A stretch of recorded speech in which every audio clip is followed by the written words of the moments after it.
മുസ്ലിം സ്ത്രീക്ക് ജീവനാംശം ദാനമല്ല അവകാശമെന്ന് സുപ്രീം കോടതി. തെലങ്കാനയിൽ നിന്നുള്ള മുഹമ്മദ് അബ്ദുൾ സമദിന്റെ ഹർജി തള്ളിക്കൊണ്ടാണ് കോടതിയുടെ സുപ്രധാന ഉത്തരവ്. ക്രിമിനൽ ചട്ടപ്രകാരം 125 പ്രകാരം വിവാഹമോചിതയായ മുസ്ലിം സ്ത്രീക്ക് ജീവനാംശത്തിന് അവകാശമുണ്ടെന്ന് കോടതി വ്യക്തമാക്കി.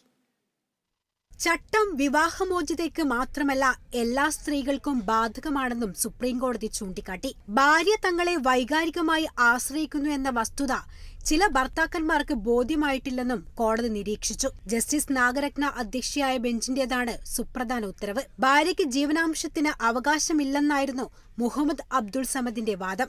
ജീവനാംശം നൽകാൻ കുടുംബ കോടതി ഉത്തരവിട്ടിരുന്നു. ഇതിനെതിരെ ഹൈക്കോടതിയെ സമീപിച്ചെങ്കിലും കോടതി ഇടപെട്ടില്ല. തുടർന്നാണ് അബ്ദുൾ സമദ് സുപ്രീം കോടതിയെ സമീപിച്ചത്. തന്റെ മുൻ ഭാര്യയ്ക്ക് 10,000 രൂപ ഇടക്കാല ജീവനാംശം നൽകാനുള്ള തെലങ്കാന ഹൈക്കോടതി നിർദ്ദേശത്തെയാണ് ഹർജിക്കാരൻ ചോദ്യം ചെയ്തത്. പ്രതിമാസം 20,000 രൂപ ഇടക്കാല ജീവനാംശം നൽകണമെന്ന കുടുംബ കോടതിയുടെ ഉത്തരവിനെ തുടർന്നാണ് പ്രശ്നം ഉടലെടുത്തത്.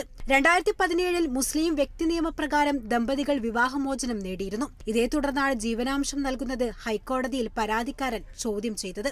തുടർന്ന് ജീവനാംശ തുക പ്രതിമാസം 10,000 രൂപയാക്കി മാറ്റുകയും 6 മാസത്തിനകം കേസ് തീർപ്പാക്കാൻ കുടുംബ കോടതിയോട് ഹൈക്കോടതി നിർദ്ദേശിക്കുകയും ചെയ്തു. ഇതിന് പിന്നാലെയാണ് കേസ് സുപ്രീം കോടതിയിലെത്തിയത്. മുസ്ലിം സ്ത്രീകളുടെ വിവാഹമോചന അവകാശങ്ങൾ സംരക്ഷിക്കൽ നിയമം CRPC പോലെയുള്ള മതേതരമായ നിയമത്തിന് മേലെ നിലനിൽക്കില്ലെന്ന് യുവാവിന്റെ ഹർജി തള്ളിക്കൊണ്ട് കോടതി വ്യക്തമാക്കി. National desk, Kerala vision news.